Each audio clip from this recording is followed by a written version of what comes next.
Whoa guys, look, it's a positive Reddit post about Marvel Future Fight that isn't crapping on the game constantly. Hey guys, what's up? Welcome back to the channel. It's Cynicalex, and that's not what we're going to be talking about today. I promise I will make a positive video soon, and not just to cover Miss Marvel's new uniform, but what I wanted to do today was actually revisit a video that I made at the end of last year, December 12th, 2021. I was in my Watch Mojo phase, the top 10 disappointments of 2021, and I thought, you know what, we're a little bit more than halfway through the year. Let's see how many of these disappointments have been sort of countered, or they've covered enough ground on these disappointments that it's not, they've turned it around basically, right? Like, did they actually listen to us? Have they actually taken these things into consideration? Did these things even matter in the first place, right? Sometimes I make these videos and I'm way off base, so maybe I was throwing darts at the wrong board and this stuff doesn't really matter at all. So yeah, I wanted to rapid fire go through this and see. Basically, my number 10 was not enough specific tags or buffs for specific characters and character groups.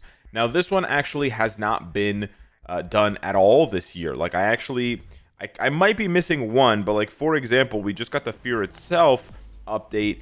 We didn't get any Fear Itself specific tags. And when you think that that maybe is too specific of a tag, I want you to remember that Sentry has the Dark Avengers tag. Now, I know it was part of an epic quest, which I guess the devs put a lot more love into. The A-Team definitely comes back for the epic quests, but I think it's a bit bizarre that, you know, back in 2020, we got the Dark Avengers tag, which is such a specific group for such a specific limited run that it's basically as specific as Fear Itself. So this is probably the only really interesting buff that we got this year that sort of does that thing that I'm talking about. But otherwise, we haven't seen anything. I guess the only other one you could say is Deadpool's buff to Gwenpool, but this via the leadership.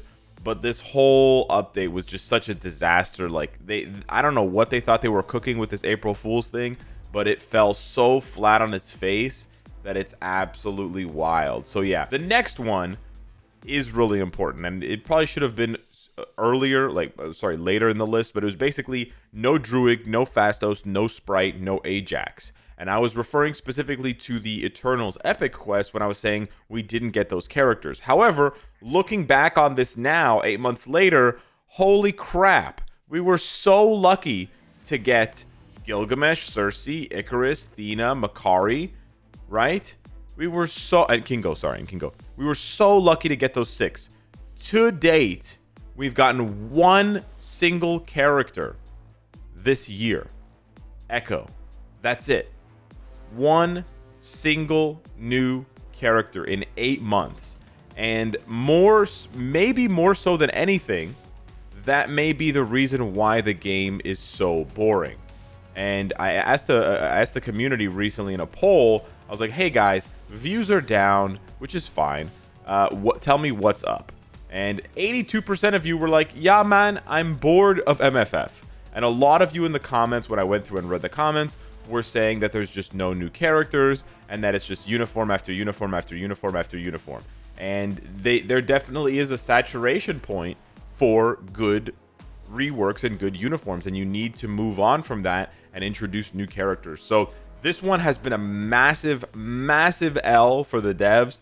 Not introducing new characters in this game has really killed the hype for a lot of players, and really, I think, contributed to a declining player base. The next one is no uniforms for Elsa and Nightcrawler. And not only have the devs not delivered on a uniform for Elsa and Nightcrawler, they've doubled down by giving transcendences with nothing to Clea, Caecilius, Destroyer, Angela, Scourge. And I know the devs think that they're smart. They're like, oh, we'll just give them artifacts. Oh, that'll fix the problem. Listen, bub, if you're gonna give them artifacts, those artifacts have to be like 7 artifacts combined. That's how strong those artifacts need to be if you're not gonna give these characters uniforms. Giving Scourge 10% more attack, I don't know what you think you're cooking, but it's garbage. You're cooking up a bunch of garbage. Your Black Panther 3099. This one just hurts because they gave him such a bad rework compared to everybody else. Like, War Machine got a way better rework. Obviously, Dr. Doom got an amazing rework, but Black Panther's rework was really bad. This one I would say is pending L. It's a pending L because we haven't seen Wakanda Forever. And hopefully with Wakanda Forever, they will finally get it right. They will drop a tier 4 Black Panther, and they will give him a uniform worthy of King of Wakanda, because he absolutely deserves it. And, you know, it's his legacy and stuff like, you know, the game really needs to step up for Black Panther. Now, it's basically now or never. If it doesn't happen this November, it's basically, it's a permanent L. We're going to brand a permanent L on Netmarble's ass cheeks for this disrespect. The next one, Katie and Wenwu, they have dodged this one. This is one of the only ones that I can say is a W. They have not released new characters, and so they have not been able to release new characters that don't have tier 3 or transcendence. So they've sort of avoided this problem by just not releasing characters, which I now realize is not what we wanted either. But I'm actually not sure what the players, you watching, would prefer. So let me ask you now, leave a comment down below. Would you prefer if they released more characters, but they were the Katie and Wenwu type of characters that did not have tier 3 or transcendence? Would you prefer that? Or would you prefer what we're getting these days, which is not getting any characters anyways? In which case you don't have that problem there. So up to you guys. I don't know. The year-long Stark stash is the other one that I mentioned, is number 5, I believe. This one, we still have a few months to see whether it's going to land, because usually they do, well, the 1 year that they did this back in 2020, it was in the end, at the end of November during Black Friday. They could have released this during the anniversary. They made enough money not releasing it, so it's kind of up in the air. We'll have to wait and see. This L is also pending. No PvP updates and / no reworks for 99% of players. Now, I'm not exactly sure what I meant by no reworks for 99% of players. I think what they mean is the rework. The only rework. What I meant. What they meant. What I meant was that the only rework we got in PvP was the timeline battle challenger, and so this is still an L, because we still have the challenger thing. It's fine, whatever, but that's all we have. They have literally not touched PvP at all, any of the PvP game modes, in years. We are talking years here for timeline battle, for Alliance Tournament, for Alliance Conquest. This whole tab, the only thing that has been recently upgraded in a meaningful way for all players is Alliance Battle.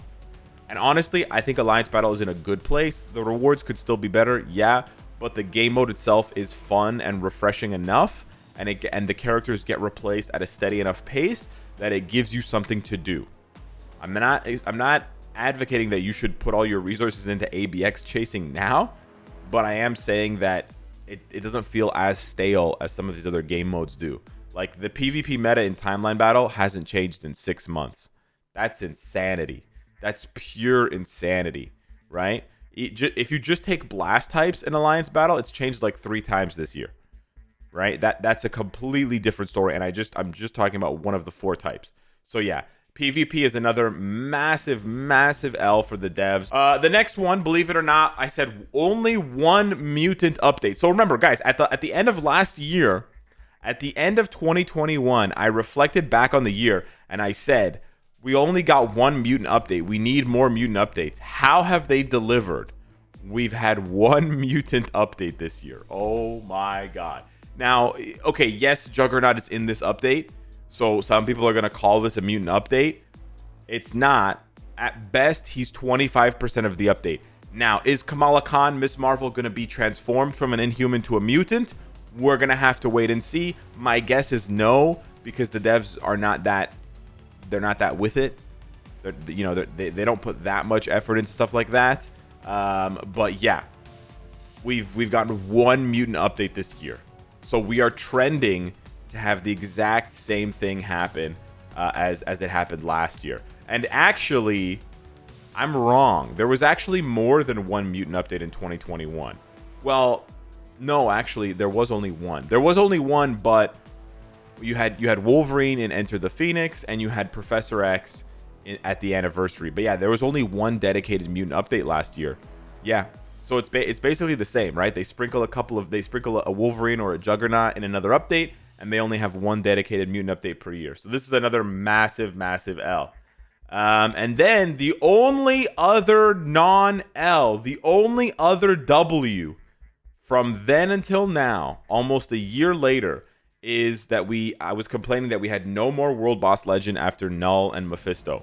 And so this one actually got their attention, and they've since released both Ultron and Gore. Now, Ultron and Gore have not been hitting the way that the devs had hoped for, and they're definitely not as exciting as Null and Mephisto for different reasons. Ultron because it was just a uniform and he was underpowered, and then Gore hasn't been released as a character yet, but the problem with Gore is a continuation of the problem with Ultron, where the rewards are exactly the same. So why would you suffer playing Gore and Ultron when you can just cheese through stage 1 of Mephisto or stage 1 of Null and you can get the same rewards? Literally, you can get the same rewards. You can get just as much Carbonadium, just as much life seed, tier 3 materials, same. Why would you suffer? You wouldn't suffer. You'd be stupid to suffer. So the devs are the stupid ones here, because they're putting effort into these game modes, they're putting effort into these bosses, but they're not increasing the rewards or changing the rewards. They don't even need to necessarily increase the rewards, but change the rewards, for crying out loud, right? Changing the CTP, guys. I know you think you're geniuses, but you're really not. Changing the CTP is not the huge flex that you thought it was. Okay? I can't even scroll this now. Oh wow! Oh wow! Mephisto has a 0.0000001% chance of dropping a regen, and Gore has a 0.00000000001% chance of dropping a judgment. These rewards are so different. Oh, we're so smart. You're really not. It's embarrassing how basic this shit is. You're like Becky ordering a Frappuccino at Starbucks in 2022. Like try new things, Becky, please. We all have a Becky in our lives. Just try new things, okay? Try the passion fruit lemonade. Try anything, Becky, please. Try the mint Java thing, okay? Just frickin' try something new, okay? So yeah.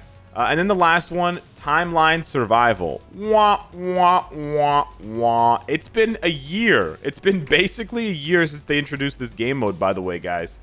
Another corpse thrown into MFF to rot and die. Again, I don't understand. Why put all the effort? Why put all the effort into making this cool game mode if you're just going to let it die? You're not collecting data. That was the defense you always gave, that you're collecting data and you're getting player feedback. You're collecting the farts of the players, of the few players who are playing this game mode who fell asleep playing this game mode. And in their sleep, they're blasting off some methane. You're not collecting anything. You're just ignoring the game mode until you kill it, until you delete it like Danger Room, or until it's 5 years later and the 10-year anniversary, and I'm here going, guys, we have 2 Alliance Conquests. Alliance Conquest and Timeline Survival. Just fix the game mode. Just fix it. Just do anything, right? Anything is better than nothing. There we go, guys. That's the title of the video. Anything is better than nothing. MFF. It's clearly broken. You clearly have to fix it. Anything you do is better than nothing. There's still the Dormammu bug in GBR. There's still the Hulk tier 4 bug in World Boss for most players. The game clearly needs fixing. New characters need fixing. Existing bugs need fixing. And game modes need fixing. And rewards need fixing. We got the holy trifecta, the fourfecta, whatever you want to call it. Anything is better than nothing. So yeah. How depressing is this look back not even a year later? Hit me up in the comments down below. Let me know what you think. Thanks so much for watching. Your anti-depression pills are on me this month. Wink, wink. And I'll see you in the next one. Take care.